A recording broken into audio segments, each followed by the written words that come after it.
but it's officially been announced that Matt Rhule has been, they've agreed, I should say, extended. He's been extended as Nebraska's head football coach up through the year 2032.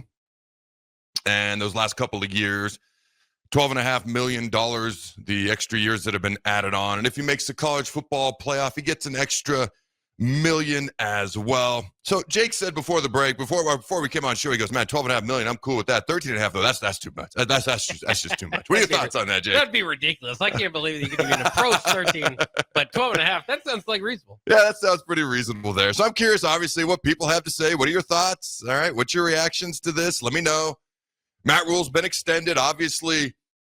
I mean, you got the Penn State job that's open, and just in general, you got Florida, you got Penn State, you got LSU, you got UCLA, and I'm not going to try to name them all. I think Vatek's out there. You got a bunch more. Why are you looking at me like that? What am I missing? Well, Oklahoma State's there. Steve Sarkisian recently has been reportedly interested in NFL jobs. Yeah. I mean, the big names, Florida State probably come open. It's mayhem.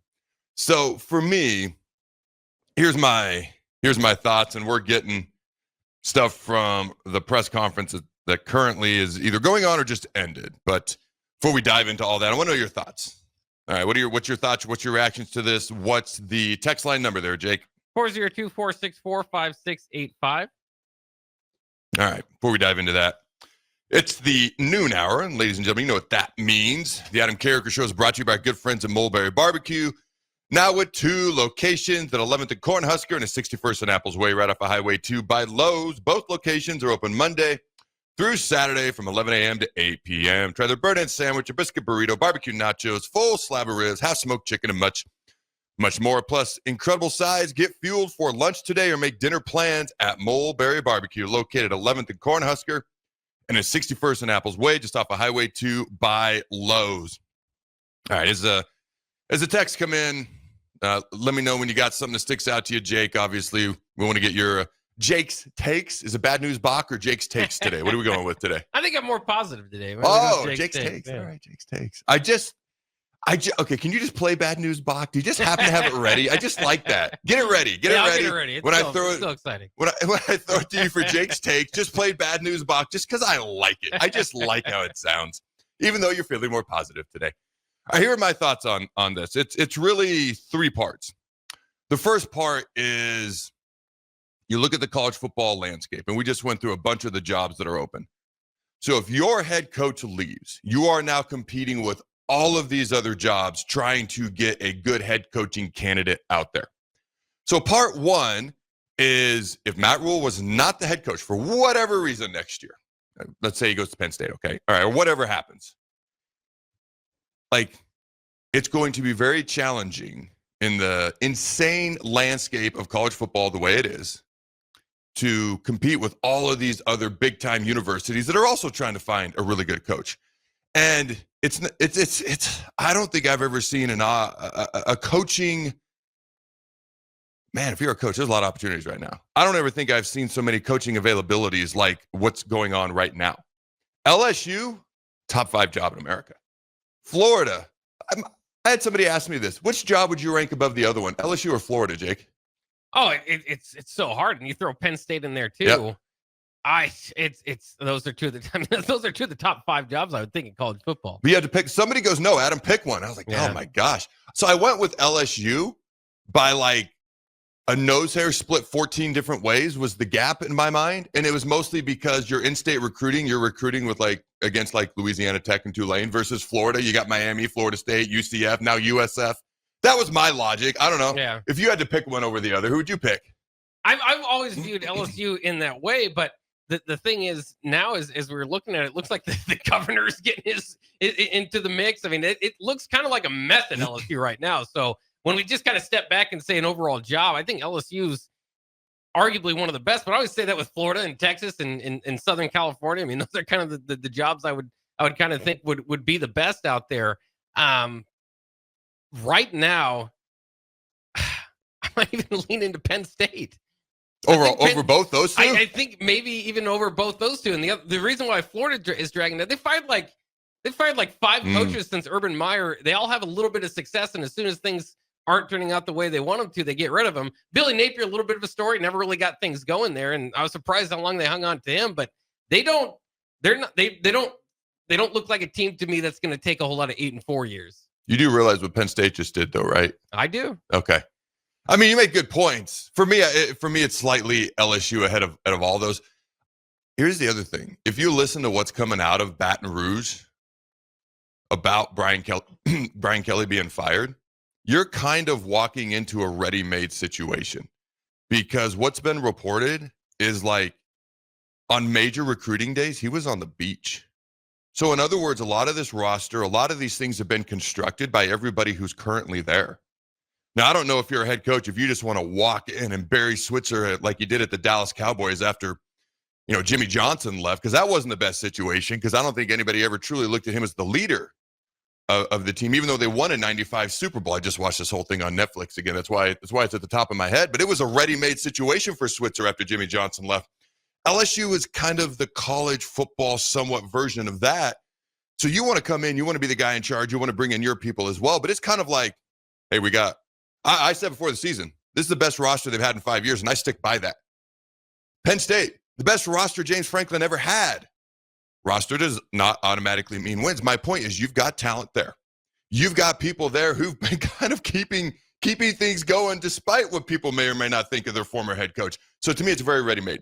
My point is, if for some reason Matt Rhule wasn't our head coach, for whatever, he goes to Penn State, then you're competing. And I think Nebraska is one of the top jobs in the country. Does national perception agree with that? I don't know, but it's absolutely one of the top, like Matt Rhule called it, a destination job. So you'd be competing with all that. So that's part one. I don't want to spend forever on that, because Matt Rhule is going to be our head coach next year unless something drastic happened. But I'm just like, okay, what if we're out there trying to compete for a head coach with everyone else, just like Penn State now has to compete? In fact, Tom Hannafin, who we brought on this show, he tweeted at me this morning. He said, hey, he made a joke. He goes, ha, you can keep him, about. And I was like, yeah, we'll take him. Good luck in your coaching search, was my response. Like, you're now competing with all these people, so good luck with your coaching search. So that's part one. Part two, all right, when it comes to Matt Rhule himself, you can ask, what has he done up to this point to earn an extension? First of all, let me be clear.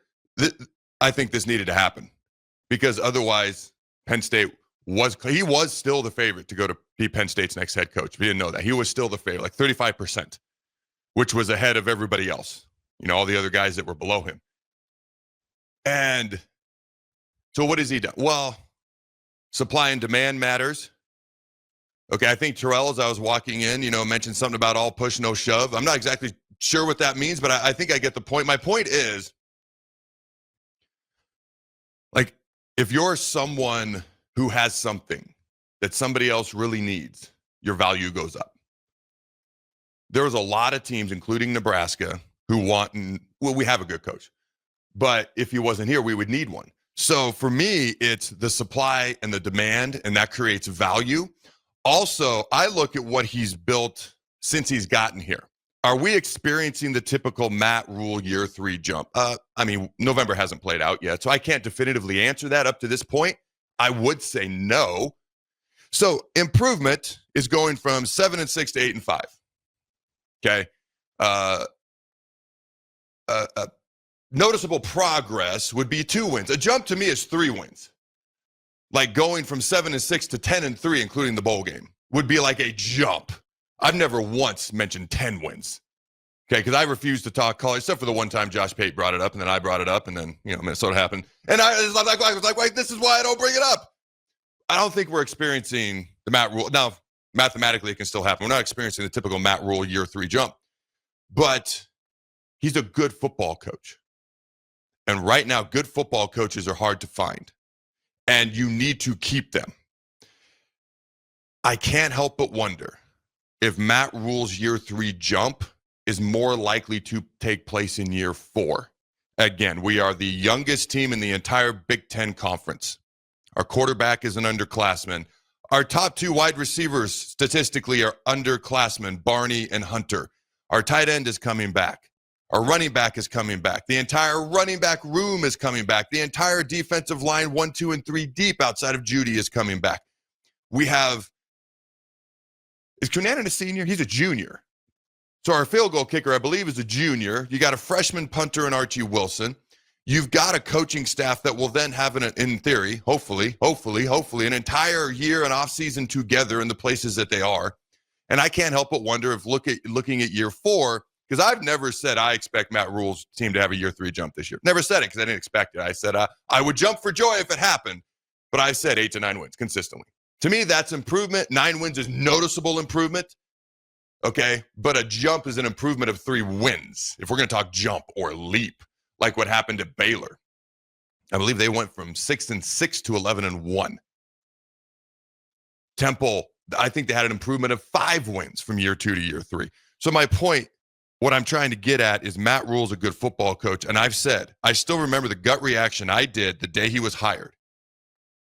It was in our basement. It was way too echoey, and that still drives me nuts to this day. But I remember saying, I fully believe he's the guy that can get us back to 8, 9, 10 win type seasons on a consistent basis.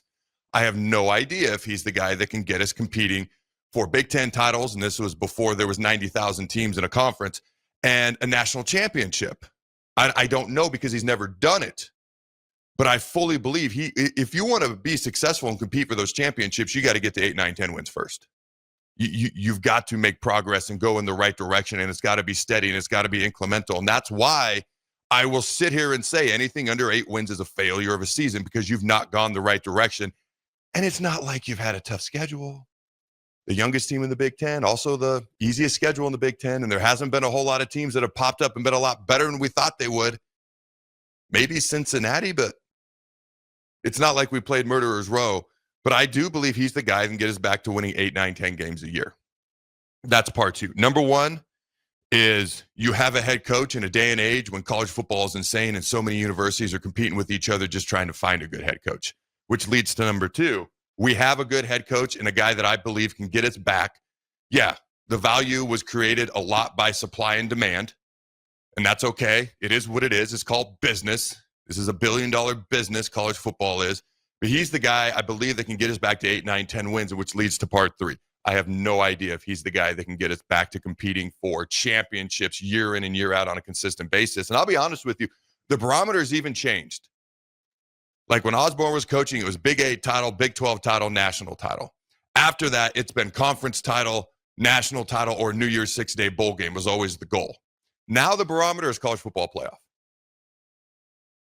It's college football playoff for so many reasons. Which is why he gets $1 million bonus every time he gets us into the college football playoff, if and when that hopefully happens. And that's the part about this where I have the question mark. Is he that guy? I don't know. He's the guy we needed to retain, part 1. He's the guy I believe can help us continue to improve to the next step on the ladder of success, part 2. Part 3 is my personal question mark. And even part 2 is not guaranteed. I just believe that. Okay, part 3, I have no idea if he's that guy that can have us in that college football playoff conversation way more often than not. And if we get in the college football playoff, can we make a run in it? Maybe not every year, but maybe a decent amount of the time that we get in. That's what I don't know. So that's kind of my 3-part reaction. To sum it up, though, this needed to happen. This is a good thing. This is a good thing for Nebraska. This is a good thing for Husker football. And because if it didn't happen, it leaves so many doors open, so many questions unanswered. And in a day and age of insanity in college football, Nebraska football, for the first time in a while, has stability. When's the last time you felt like we had stability? The day Frost was hired? We felt like we had stability, like we got our guy for like what, a couple decades? Jake, is that what you'd say? That was the hope, yeah. Yeah, but that didn't turn out to be the case. Like, we've seen enough of Matt Rhule to have an idea of what he can do, not enough to know for sure what he can ultimately do. And I'm not saying he's Osborne, but there was a day and age, like Osborne, remember, you got to keep in mind, Big 8, it was Oklahoma. That was the game. He lost his first 6 games versus Oklahoma, and people wanted him out. 1978, about went to Colorado because he got an offer. And the only reason he stayed was because he was telling recruits, this is the best place in the nation to come, so how could he leave? And you fast forward to the 91 season, they lose to Georgia Tech in the Citrus Bowl, the worst loss they'd ever had. He tells his coaches, they just won 9 games, by the way. And he's like, guys, gather your stuff. We're all going to get fired. You might as well start looking for jobs. Like, people had serious doubts. At one point, they lost 7 straight games, 7 straight bowl games before the 95 Orange Bowl, and they beat Miami for the 94 title. So there was all sorts of doubts. But here's what you got to keep in mind. For that 25-year coaching period, he had a learning curve. Now, do coaches today get 22, 23 years to figure out how to win the ultimate prize? No, they don't. But today's modernized version, plus things can turn around and they can be built quicker as well, too. So there's a little bit of that as well. It's also today's culture. It's much more gimme stuff now. I'm more impatient than I ever used to be, and I never had a lot of patience. I had a temper as a kid, It's just that day and age. We want things sooner rather than later. You see other guys doing it. That creates different expectations as well. You see guys like Cignetti and Dillingham doing what they are doing at Indiana and Arizona State, creates expectations. Okay. But my point is, I wonder if there could be some parallels to, hey, Osborne was a fair piece away from being a national championship head coach. He had to get over the Oklahoma hurdle, which he finally did on his 7th try. And then he had to get over this hurdle and that hurdle. And he had to learn. Like, they changed their defense. They were actually a little bit more of a passing type offense when he first took over. Obviously not so much as the years went along. But he had quarterbacks over the years where he would throw the ball quite a bit. Then the 80s and the 90s roll around and that extremely changes. So I'm curious to see the learning curve, how things evolve. If you notice, Matt Rhule's clearly learning. There are some things that are vastly different. Not even a full 3 years after he's been hired, some things are vastly different. How they recruit. I mean, I don't know if this is a big deal. I never thought I'd see him walk around with a chain, blue collar, in your face, smash mouth type coach. Now he's got a chain walking around. I don't know if that's good or bad. It's different. I'm curious the evolution of Matt Rhule as time goes on, kind of like the evolution of Osborne and the doubts that he endured. He was able to be given the time to figure it out. Now, will Rhule be given the time? Sure seems so. Will he be able to figure it out? That's the part 3 question mark as far as going beyond 8, 9, 10 wins, which we got to get to first to be clear, which is why I said 8 wins is a successful season this year, and 9 wins I would jump for joy. But that's the part. If and when we get there, which I believe we will at some point, either this year or next year. I know next year, man, we got Ohio State, Oregon, Iowa, Indiana. It's a lot tougher schedule. Hopefully we're not leaning on a weak schedule to count on wins. Hopefully we're leaning on our team is pretty good, and that's how we get wins. Because the past 2 years, I'm so sick and tired of hearing about, oh, look at the schedule. It's so easy. It's so easy. It's so easy. Well, that just tells me you don't think a whole lot of the team yet. Next year, I want to think more of the team and say, hey, we got an opportunity to play a top-ranked Ohio State, top-ranked Indiana, which I will never get used to saying, by the way. But here it is. Some people think they should be number 1 in the country, the Who's Your Daddies. But the parallel between Osborne and Rhule, I'm not saying Rhule is Osborne. I'm not saying he has to be Osborne. He needs to be Matt Rhule. But the parallel of the learning curve. Like, there was a point in time where Osborne didn't even give scholarships to DBs. Just think about how drastically things changed during Osborne's tenure. And then you got Baron Miles covering one of the Moss boys in Montana, one of the Moss boys from Miami in that Orange Bowl. And he gets the game-winning interception, by the way, on his birthday to clinch that Tom Osborne's first national championship, a DB, a position group that didn't get scholarships for a while. So I'm curious to see. Osborne had a long runway, and he was able to figure it out. I'm curious to see, because Rhule's got the runway now. All right. How he does figuring it out as far as actually getting 8, 9, 10 wins. And if we go beyond that, if we don't, what happens there? What are your thoughts, Jake? What does the text line think? I'm afraid I've got some bad news. I forgot about that, too. Ladies and gentlemen, he has no bad news. We just love that. It's awesome. Go ahead, Jake. Got some bad news for Penn State fans. Your native son's not returning, so he can do that. But no, I think this is incredible. I think my take on this is going to remain the same. Is not every contract extension is built the same. This one is fantastic on both Matt Rhule's end. I think it's fantastic on Troy Dannon's end as well. Somehow you're able to get this deal done with really out having to pay more as of right now. When 2031 and 2032 are going to come around, you're going to have to pay somebody. So, right now that's on the books for $12.5 million. That might not be all that expensive by the time that comes here.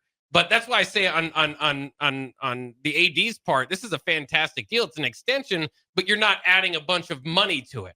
And that's also why I think it's really impressive for Matt Rhule. Matt Rhule could go up to the podium and say, hey, we need a $30, $40 million roster. Well, if he comes back and asks for $3 million a year, more than already has, then what are you really saying, right? I mean, what are you really doing? So to me, this shows the commitment from Matt Rhule. he asked for that. I think he's getting what he wants as far as trying to compete for those type of rosters. Remember, they've got to do something to convince Matt Rhule that this is a good idea, other than guaranteeing the money. By the way, I think it's still 90% of this contract is guaranteed to him one way or the other. So it helps him. Don't get me wrong. There's more stability and $25 million down the line. So don't get me wrong there. It's a good deal there, but. So that's my biggest take on this. This is a fantastic contract extension. I had kind of been approaching it thinking, I don't know, I'd wait till he kind of gets something done, make sure, that this is a successful season, that you're taking that next step. They did that at the bottom line level of an acceptable season this year, is at least making a bowl. And I don't say that as far as like, what were your expectations? I say that as far as they haven't made the back-to-back bowls, obviously, in over a decade. So by definition, this is progress. So I thought this is a good time to do it. You might want to do it before the USC game, because you just don't want this to kind of linger around. Also, it's interesting that Troy Dannon had said that he first had the idea of this extension this summer and then brought the contract kind of details, the concrete details, to Matt Rhule's people in week 3. So this is all before the Penn State stuff happened. Now, obviously, the Penn State stuff happens, and it makes it more like, now it's timely. Now you got to figure out a good time to do it, and that's why I think doing it before the USC game is a good idea. Get everybody kind of focused on the same goal. You got a big recruiting weekend coming in here, so you might get a little bounce back for people if Nebraska gets blown out this weekend. But one way or the other, again, it's not about this weekend. It's about the big picture. And the big picture is things are moving in the right direction for Matt Rhule in this program. So, that's my take. Is I just think this is a fantastic contract extension from both sides. For Troy Dannon, you don't have to pay a whole lot more for Nebraska in the immediate term. And for Matt Rhule, you practice what you preach, right? I'm not looking through your words and then seeing your contract negotiations say something else. Off the text line, it's kind of funny because somebody kind of pointed out, remember when Bo Pelini was making $3 million a year? I mean, how times have changed. Yep. So there's definitely that. A lot of people on text line love the stability. I don't see a whole lot of negativity again about it. And again, I think a big part of that is what this contract extension looks like, the details of it. So 2 things. I know we got to go to break, but why stay on schedule? Number 1, I'm not moving the goalposts. You now just made a case for 6-6 going to a bowl game because we haven't done it back-to-back years in a long time, being the new successful season. I will not join you in that party, Jake. I said bottom barrel. Yeah, I said bottom of the barrel is 8 wins. Yeah. Part of that is the schedule we faced. Had we faced Oklahoma, Florida, Wisconsin schedule, I may have said, hey, just match what you did last year and I'd be happy, or go to a bowl game again and I'd be happy. I'm not moving my goalpost. So it sounds like you're moving your goalpost now. I'm just saying, as a program, you take a step back. That's progress. Back, if you said 2 years ago when we're hiring Matt Rhule, you're going to make a bowl game in year 2 and year 3, you don't give me anything else, I'd say, well, that's much better than we've done the last 10 years. We have more information now, though. That's all right. That's not the point of this. I still say at least 8 wins, even if it's 8-5. Even though I meant 8-4. I forget there's a bowl game sometimes when we're talking about things in August. Quick, some of the details of the contract, just because we haven't specifically laid those out. And part of it is it's not uber complex. Like Jake said, it doesn't start to really affect things until about, 2031, because you need that money to build the roster, which is Matt Rhule saying, I want to win. The priority is to build the roster. But I also feel like, hey, if Penn State's talking to me or whoever's talking to me, you got to reciprocate me. Here's my reciprocation to you. This is how we come to a contract extension, and this is how we create stability for the program that I'm trying to build. This is Matt Rhule talking, Adam Carriker saying these words for him. The program I'm trying to build going forward, and that appears to be what this contract extension is. Some of the details before we had to break there, Jake.